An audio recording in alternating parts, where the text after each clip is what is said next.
But tomorrow, February 23rd, is the 150th anniversary of the birth of Edward William Burghardt Du Bois, born in 1868 in Great Barrington, Massachusetts. As part of POP's Black History Month celebration, we celebrate WEB's birthday in recognition, in remembrance, and appreciation for his contributions to the freedom struggle of black people at home and abroad. Now, I didn't get a chance to go back and reread WEB's works, but in great detail. But I Googled W.E.B. Du Bois, and I advise and recommend that if you take the time to do that. The Wikipedia biography is generally pretty good. The links are important. They will give you a view of this is a 95-year life of W.E.B. Du Bois. He died the day before the March on Washington, on August 27th, 1963, in Accra, Ghana. But this intellectual giant grew up in a town of 5,000 people with a small free black population, approximately 50, descended from enslaved Africans and Dutch, English, and French Europeans. W.E.B. Du Bois attended a nominally integrated free public school and graduated valedictorian from his town, Searles High School. You know, it was a pretty liberal town that in that day, that they let the black man, if he was the smartest kid in the school, to be the valedictorian, but that was the case. Recognizing his intellectual and academic proficiency of the young Du Bois, the First Congregational Church, which was his home, which was his childhood church, raised tuition to send him to Fisk University. Like most people in the area, like most young people who aspired to go to college in the area, he wanted to go to Harvard, but he couldn't afford it. And he also then would have had to confront, you know, the issues of racism. But he went to Fisk, which is, as you know, historic black college in Nashville, Tennessee, from which he received a bachelor after attending from 1885 to 1888. He received a BA, and although Harvard did not accept his Fisk credits, he attended from 1888 to 1890, when he received his second BA. And remember, this is the turn of the century. It's not even the 20th century yet. He got a second BA cum laude, which is, you know, with praise, in history. In 1891, he received scholarship to attend sociology graduate school at Harvard, and he pursued his graduate work at the University of Berlin, studying under the most outstanding social scientists of the time in the country, including he met Karl Marx during this period. He returned to Harvard, completed his graduate studies, and became in 1895 the first African American to receive a PhD from Harvard. Du Bois took a teaching job at Wilberforce University in Ohio, which is the first historic black college or university that was owned by African Americans. It was initially a collaboration between the Methodist Church, the white Methodists, and the black Methodists, when during the Civil War so many students who paid tuition were lost, and the school was going to go under. The AME Church stepped up and took full ownership in order to keep the institution alive. And Wilberforce, as you know, has provided many, over the generations, many Afro-American teachers and professionals. Particularly teachers is one of its goals. One of its goals, its reasons for being. He worked there for 2 years. He accepted a one-year research job at the University of Penn as an assistant, University of Pennsylvania, as an assistant in sociology in 1896. Here he did original field research constituting the first case study of black communities in the U.S. Now we might, just let that go by, but the Afro-American masses are confronting the propaganda machine of those who would re-enslave us.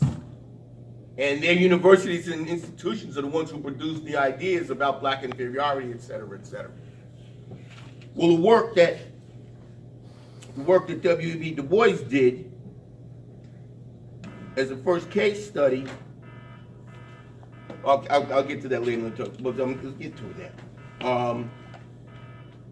In 1897, he took a professorship at Atlanta University, where that's mine, push the button. Where his first major academic work, The Philadelphia Negro, was published. This was a detailed, and it was based on the research that he had done when he worked at the University of Pennsylvania. The Philadelphia Negro, his first major work, was a detailed, comprehensive sociological study of the Philadelphia black community and was a scholarly breakthrough, both in that it in detail recorded black life in the city, and secondly, did scientific sociological work that hadn't happened before.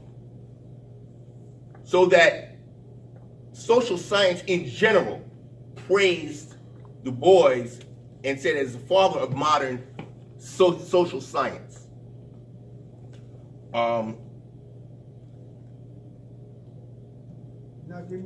So this was a major contribution to scientific sociology and to the U.S. and established, in fact, that the societal problems suffered by black people derived from the ravaging legacy of slavery and persistent racism, as opposed to what was the common notion of the day of inferiority, of inherent inferiority of black people. That there were social causes. So he laid the basis for all subsequent study and research and scholarship, in fact. At Atlanta, he produced many papers on various aspects of black life that then armed activists to defend and argue against the propaganda of those who would oppress and, in fact, justify the oppression and exploitation of black people.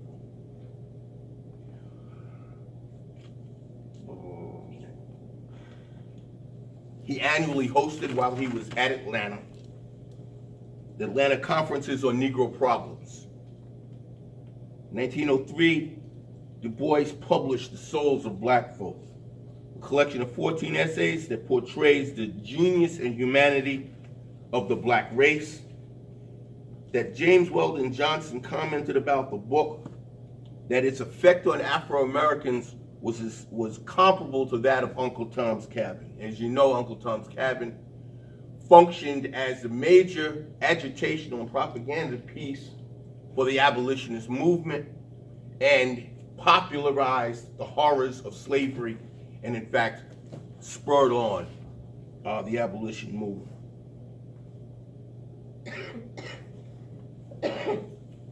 In Souls for Black Folks, it's also where he introduces the concept of the problem of the 20th century is the problem of the color line. And when he talks about that, when it's not just skin color that he's talking about, because he's talking about the 20th century in the whole world.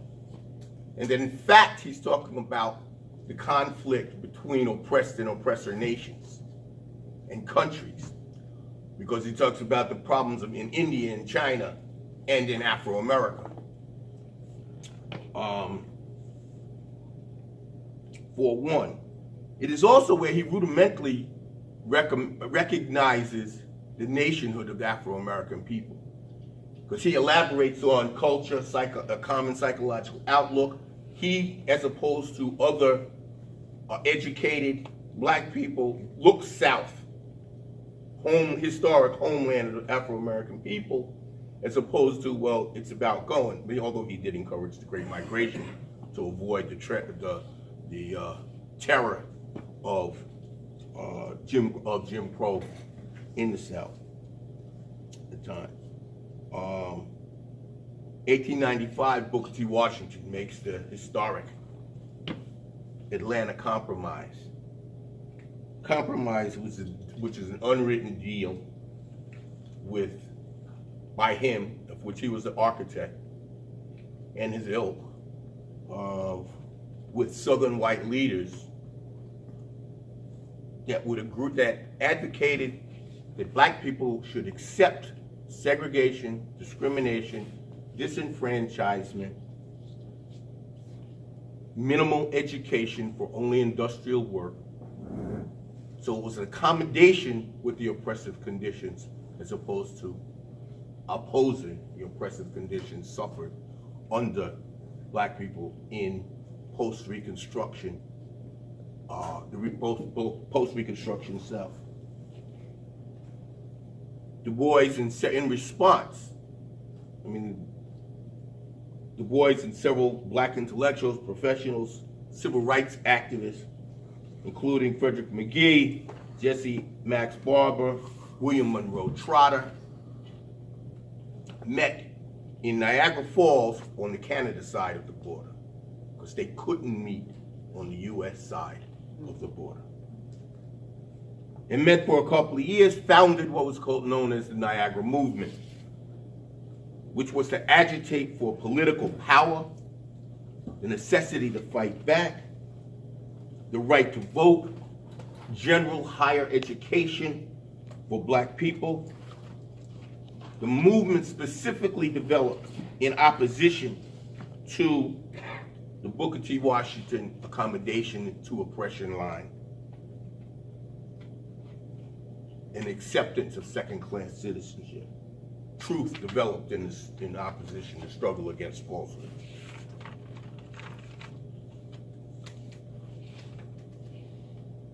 With the emergence of the Niagara Movement, Du Bois emerges as a leader, as an outstanding leader of black people and spokesperson for black people, but second to Booker T. Washington.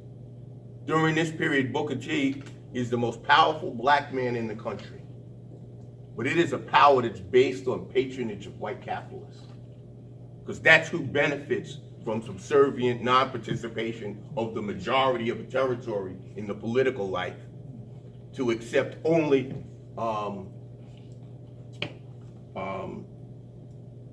and then specifically part of the deal was that there would be non-union labor in the South, a problem that persists to this day.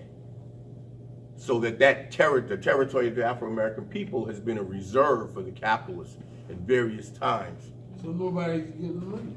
That's right. Well, somebody's getting money. It just ain't the people who produce the wealth.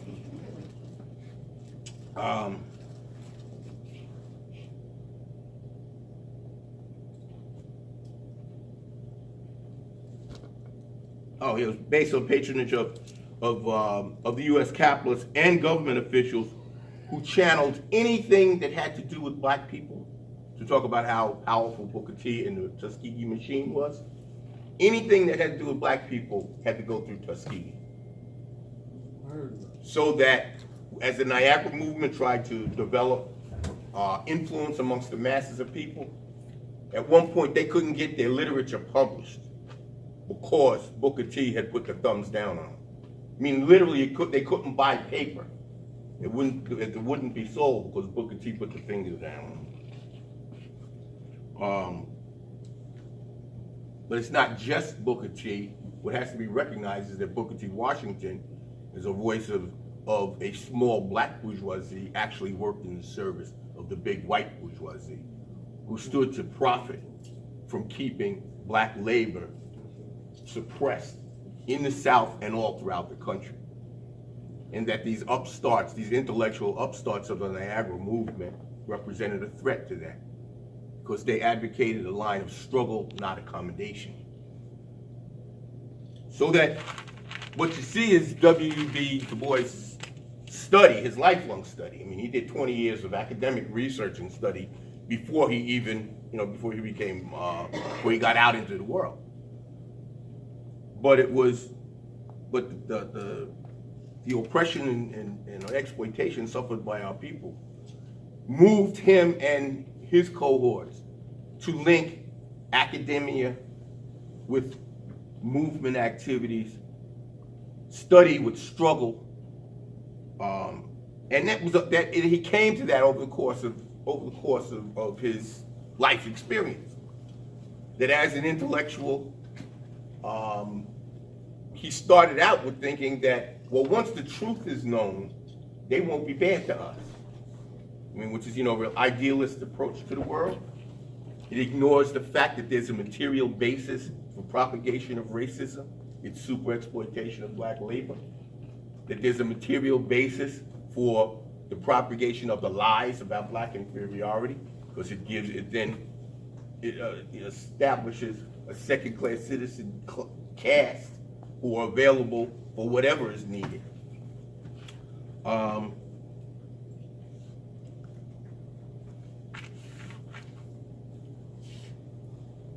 That it was, in fact, during this period in the early 20th century, there's, the Red Summer of 1919, in which there are some 300 lynchings in 30 cities across the country. That there was the Atlanta riots in particular. When I say the Atlanta riots, I mean that 10,000 white vigilantes invaded the black community of Atlanta, beating and killing and pillaging. And this was in the early 20th century. It was experienced across the country.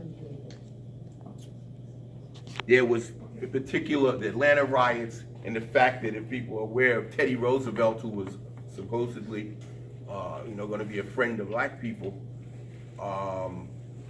he oversaw the Brownsville affair, where 167 black soldiers, many of whom were, about to retire, etc., were court-martialed and discharged. This is the 25th Infantry, Buffalo soldiers, shock troops for U.S. imperialism and destroying the native people on the frontier. So people should really reconsider, their pride in the Buffalo soldiers, because they were shock troops for the enemy. Yep. And they objectively served the enemy and the enemy cause.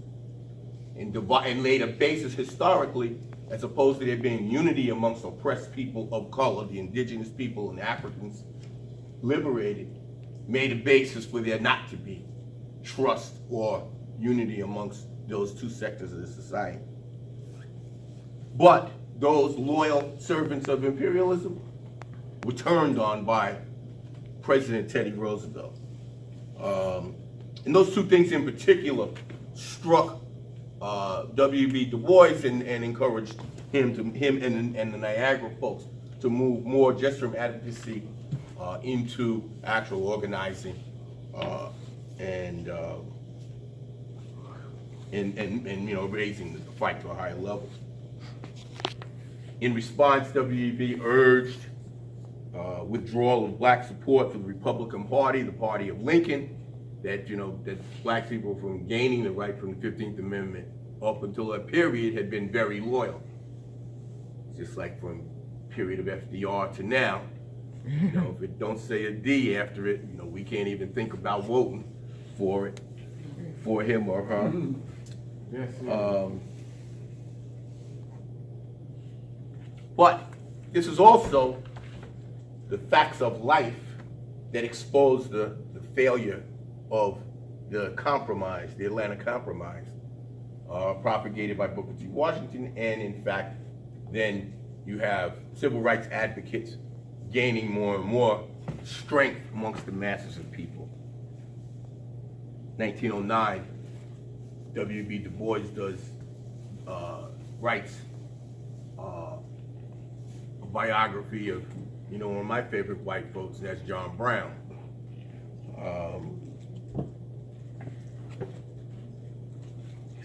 He was the first Afro-American to be invited to the Yeah, first one to present at the American Historical Association a paper in 1909.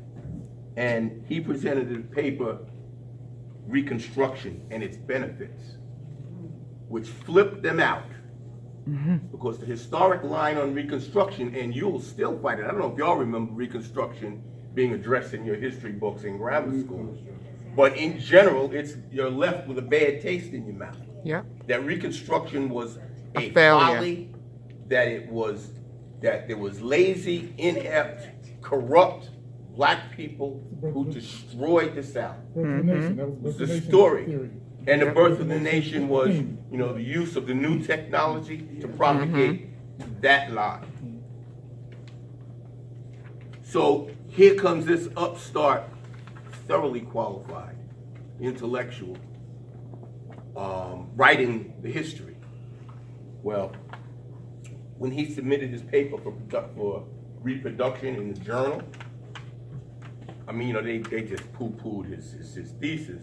But when he submitted it, he raised that Negro should be capitalized throughout his paper and when it's published and when black people are referred to in the journal of the American Historical Association, Negro should be capitalized, so they just ignored him. They didn't do that, and no other black presenter spoke before the American Historical Association until 1940. So that was 1909 to 1940. Power of ideas and the power to control ideas and what ideas get propagated. It's real obvious that the institutions that are about the propagation of ideas guard their monopoly strongly.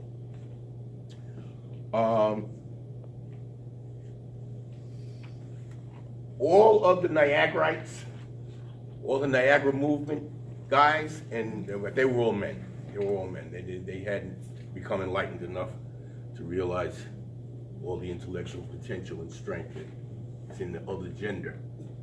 All of them met in New York at in 1909, National Negro Conference in New York, out of which came all except William Monroe Trotter. Out of which came the NAACP, which was led predominantly by white liberals, so-called liberals,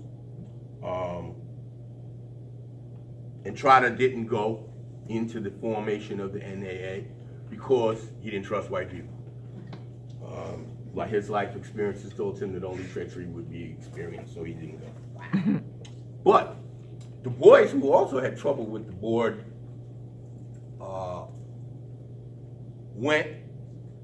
became director of research and the editor of The Crisis. That is, he controlled the line that was put out. He controlled the agitation and propaganda, the information. And The Crisis for years under Du Bois's tutelage and leadership not only gave information but advocacy. And his editorship of the Crisis pushed the NAACP into more active stuff. Anti-lynching campaigns, political exposures,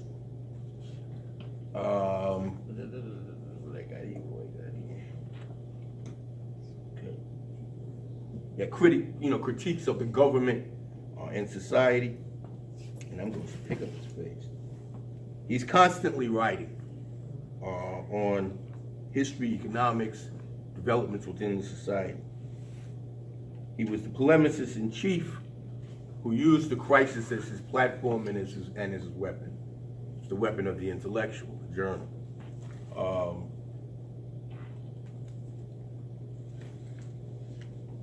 Did exposures on the Houston riot of 1917. That's where black soldiers who had been beat by the police went back to base. They took their rifles, they went back to Houston, and the government naturally turned on them, and 19 were hanged, 67 were imprisoned, and they were all disarmed.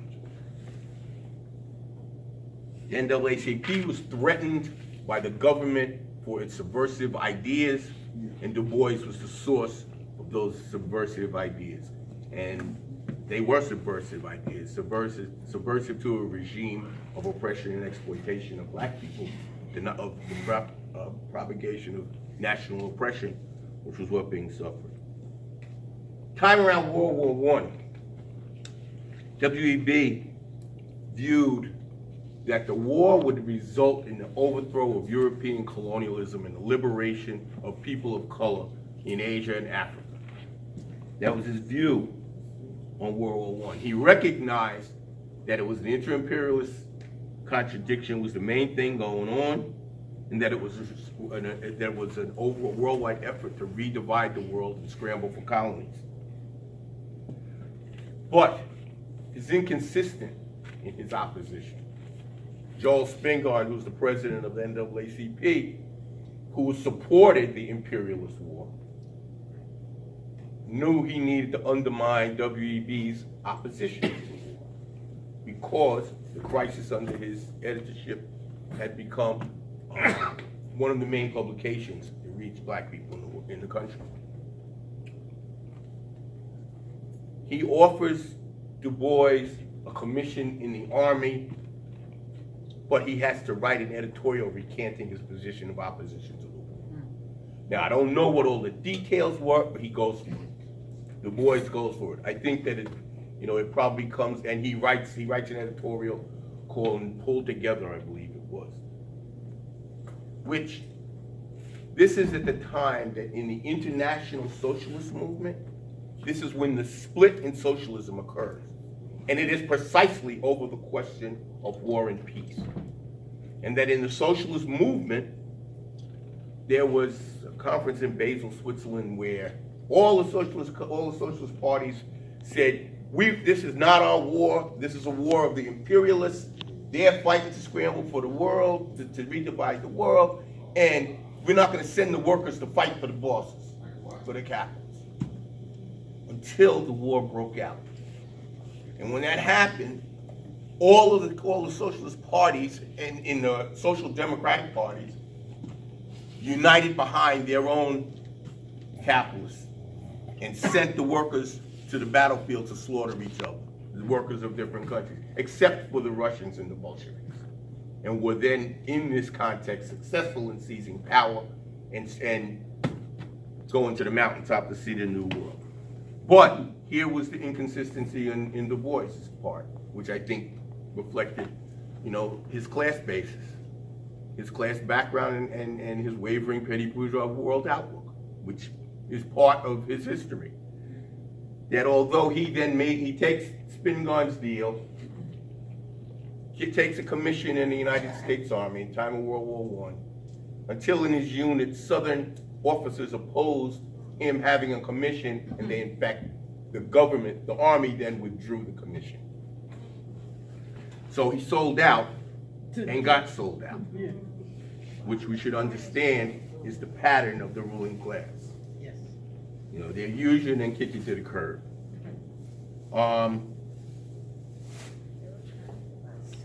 After the war, he toured Europe. He interviewed U.S. black troops and documented the racist treatment they had been subjected to. As you know, black troops in the U.S. Army were mainly confined to manual labor details and were denied, in fact, combat roles, except there was one unit that was. That most of the black troops were put under French leadership, in fact, were attached to the French Army in the 369th as a whole unit received the Croix de Guerre, which is the French equivalent to the Congressional Medal of Honor for outstanding bravery and success in battle. So Du Bois's worldview is being expanded. This is in the time of revolution. And at home, we have, soldiers in uniforms getting lynched. Yep. And that's opening the eyes and stealing the resolve to struggle for first-class citizenship. And he's, I said, polemicist in chief, propagandist in chief. He's articulating the interests of the masses. He participated, it's getting late, I'm going to cut quick, participated in 5 Pan-African Congresses. He advocated for anti-colonialism for the people of Africa, sought to influence at the formation of the League of Nations, and as he did the formation of the United Nations later on. The demands were largely ignored, but that did not stop him or dissuade him from his life of activism and academics and activism. In the 20s, Du Bois and Garvey had some sharp differences. Garvey denounced Du Bois' view of integration as the route for Afro-American salvation.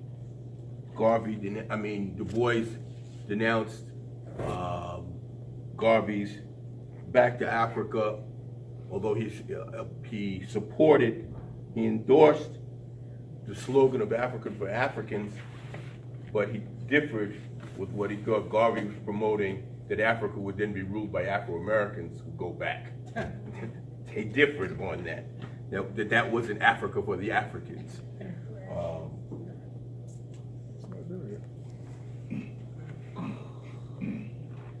He was an active both participant and supporter of the black arts of the Harlem Renaissance. But at one point, and he said, and I quote, "I do not give a damn for any art that is not used for propaganda." And at some point, he stopped using the crisis, advocating support for the arts movement, because it was reflecting petty bourgeois individualism and just, self-cultivation. To the degree that art, like in all questions, there's 2 lines, to reflect the views of the class of masses and the class of the individuals. And so he withdrew his support through the crisis of the Harlem Renaissance. In 1911, I'm really not doing justice to it, but by 1911, he's gravitating towards socialism he views as a way for black liberation. In 1911, he joins the Socialist Party of America, which is a precursor to the Communist Party, but he supports Woodrow Wilson in the 1912 presidential election, the Democrat, which violated Socialist Party rules, and so he was forced to resign. He was on the right, and this is the right-wing side of the social democratic movement that he finds himself on. 1931, NAACP and CPUSA, the Communist Party of the United States, are in a fierce rivalry over the Scottsboro defendants case. We talked about that somewhat when Matthew made his presentation last week, because the NAACP, in fact, didn't think the Scottsboro defendants case was appropriate for them, while the Communist Party saw it as absolutely ideal and perfect and necessary to rally black people in the country, but in particular, black people in the Black Belt South. Can I ask you something? Not now. The CP took the position that the NAACP leadership were elitists who were isolated from the masses of people.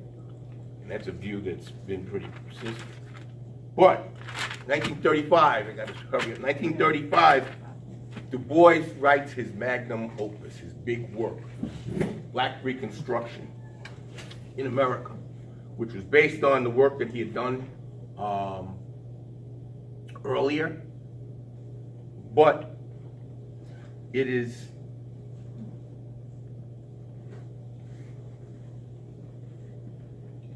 Black Reconstruction is praised to this day as the seminal work on that period of American history. That it was he and he alone who brought forward both the role of black people in the Civil War and the important role played by black people, in spite of the challenges of coming out of 300 years of slavery, contributions to the saving of democracy, education in this country. That was a role play. Yes. You gotta leave at 9:15. Okay. I got 2 minutes. Cut. I can wrap it. Some conclusions.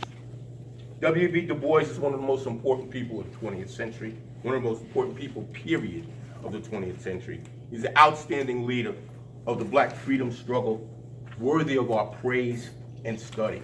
As a scholar activist, he showed us the necessity to both link and the importance of linking what we study to what we do, and both inform each other. He was thoroughly committed to the development of black freedom and development.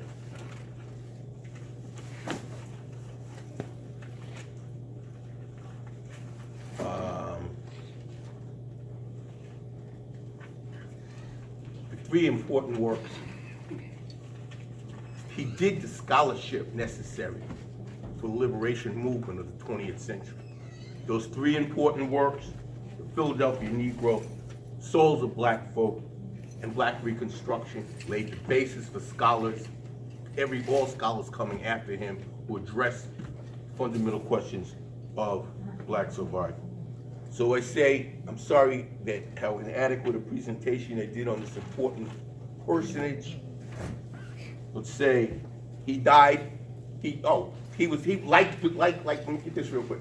Like Paul Robeson, he was harassed by the government. They took his passport as they did Robeson. He was supported by Albert Einstein. It was a campaign to get the McCarthyite FBI off his back. His case went to trial, and he was exonerated. His passport was returned, but in his own disgust over the Supreme Court upholding the McCarran Act, which came out of McCarthy, witch hunts to require anybody with certain ideas to register as a foreign agent. He left the United States. He joined the Communist Party of the United States finally in his life. He left the United States at the invitation of Kwame Nkrumah, whom he had met in Pan-African conferences. And he moved to Ankara to edit Africana's Encyclopedia Africana. Which was supposed to be the final word on pulling together history of black people on the planet. He was working on that project when he died August 27th, 1963. But we have the 68, but we have the example of a life of commitment to struggle in the interest of black people. And so I say, long live the spirit of commitment to black freedom demonstrated by William Edward Burghardt Du Bois. Long live W.E.B.